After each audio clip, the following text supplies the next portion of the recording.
नमस्कार सब भोजपुरिया भैया के पैर छू के पलगी बा। एगो नया देवी गीत गौले बानी। अच्छा लगी तो शेयर करिया, सब्सक्राइब करिया, कमेंट करिया, लाइक करिया। कि बुद्धहीन तन जान के अरे सुमेरा पवन कुमार बुद्धि विद्या देहु मोहि करहु कलेश विकार। कि भाई आया है सो जाएगा अरे राजा रंग का फकीर। कोई विमान पर चढ़ चला कोई दे हाथ जंजीर। एगो भक्त माँ मैहर वाली से आराधना करत हो अपने भाव में करत है मास्टर कि सरंगिया वाले कडेरावा बताई दाए छोटा की नाना दी। सरंगिया वाले कडेरावा बताई दाए छोटा की नाना दी। सरंगिया वाले कडेरावा बताई दाए छोटा की नाना दी। यही भाव में भक्त माँ मैहर वाली से आराधना करत कैसे करत है भैया कि मैहर वाली मायारिया नजरिया खोलाए जाननी। मैहर वाली मायारिया नजरिया खोलाए जाननी।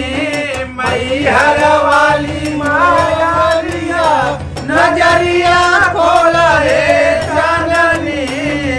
मेरा धन के धाना दिहालू कोढ़ियन के काया हो। मेरा धन के धाना दिहालू कोढ़ियन के काया हो।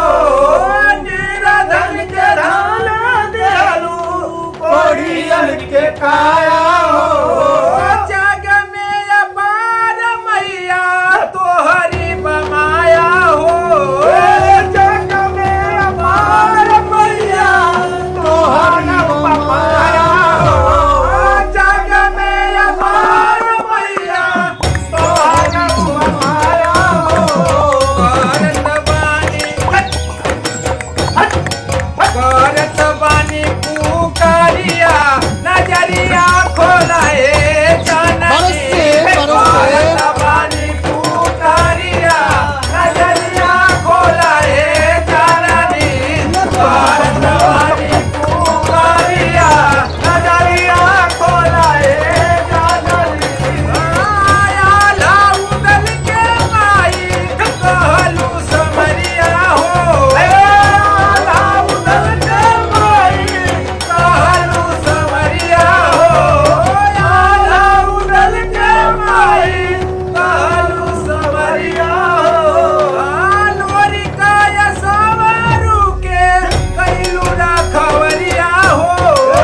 लोरी कपवारू के कैलू रखवरिया हो। लोरी काया सवारू के कैलू रखवरिया हो।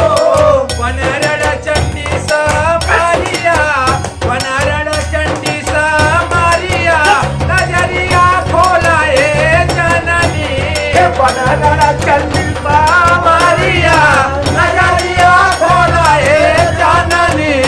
बनरड़ चंडी समारिया नजरिया खोलाए जननी। गुरुवर गणेश राम लाल बायर गया हो। गुरुवर गणेश राम लाल बायर गया हो। गुरुवर गणेश राम लाल बायर गया हो। चंद्रिका विरह में कवि केशव भइल जोगिया हो। चंद्रिका विरह में कवि केशव भइल जोगिया हो। चंद्रिका विरह में कवि केशव भइल जोगिया हो।